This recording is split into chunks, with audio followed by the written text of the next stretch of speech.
예, 저 김성원입니다. 거의 맨 마지막 질의다 보니까 거의 좀 중복되는 건 좀 피하고 좀 질의 좀 드릴게요. 제가 이제 오전에 이제 서민 가계 부채에 대해서 질의를 드렸었는데요, 위원장님. 네. 제가 봤을 때 거의 이제 레드라인 근처에 좀 왔다고 생각을 하거든요.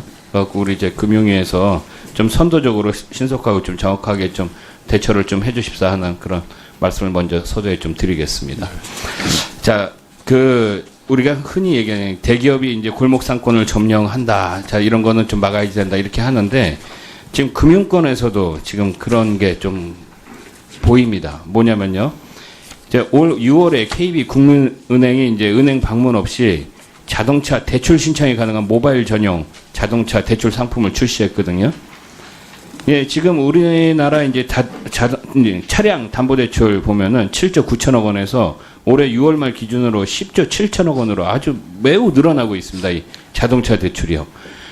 흔히들 우리나라 뭐라 그러면은 대한민국 대출공화국이라고도 그렇게 좀 얘기하는 데도 있습니다. 뭐 부동산 담보대출도 있죠. 신용대출도 있죠. 마이너스 통장, 카드론, 현금 서비스.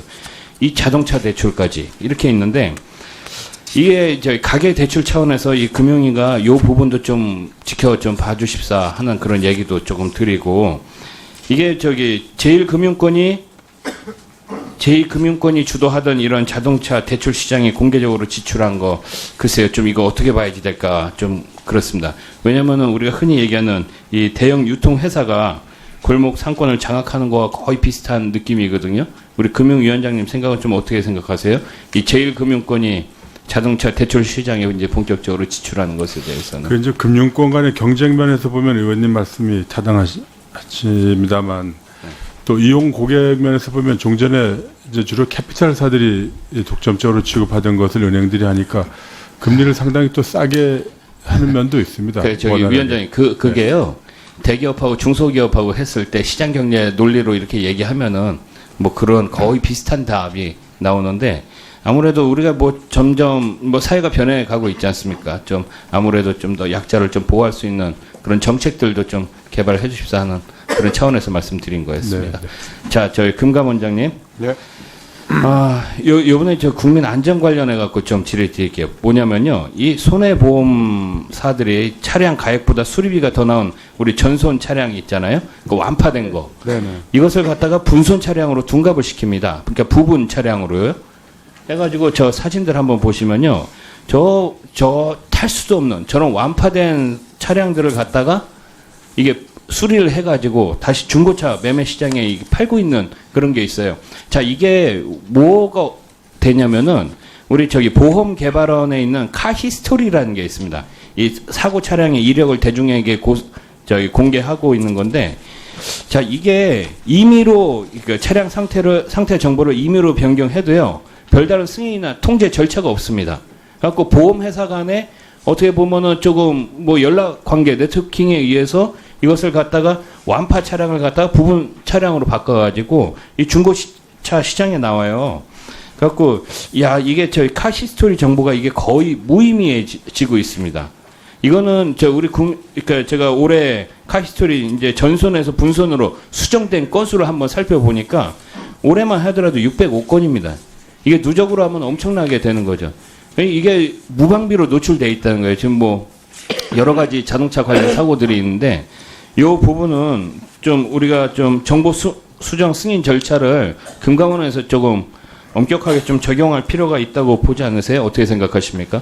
네, 지금 그런 카이스트를 수정하는 그 일들이 뭐 있는 걸로 알고 있습니다. 그래서 이 정보를 갖다 수집하고 모아 있는 것이 이제 보험 개발원인데요. 보험 개발원에서 그들의 좀 더 점검을 좀 잘해서 정확도가 좀 높아지도록 하는 방안 한번 같이 논의해 보겠습니다. 좀 같이 한번 좀 해주시고요. 한번 보고해 주시고요.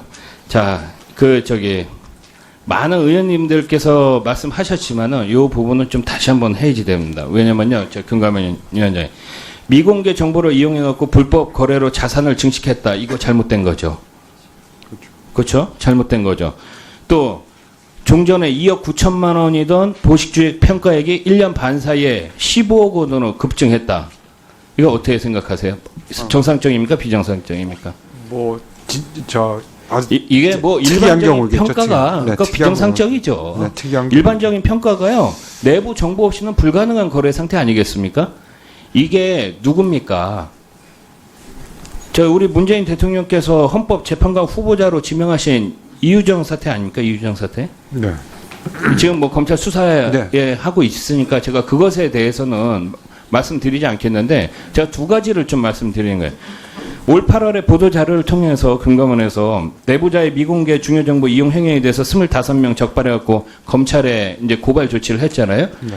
거기에서는 이유정 후보자에 대해서는 이게 그 디텍팅이 안 된 거였었죠. 네. 25명 안에는. 그래갖고 요거는 조금 더 깊게 봐야지 됩니다. 그래서 제2의 이유정 사태를 좀 방지를 하셔야지 됩니다.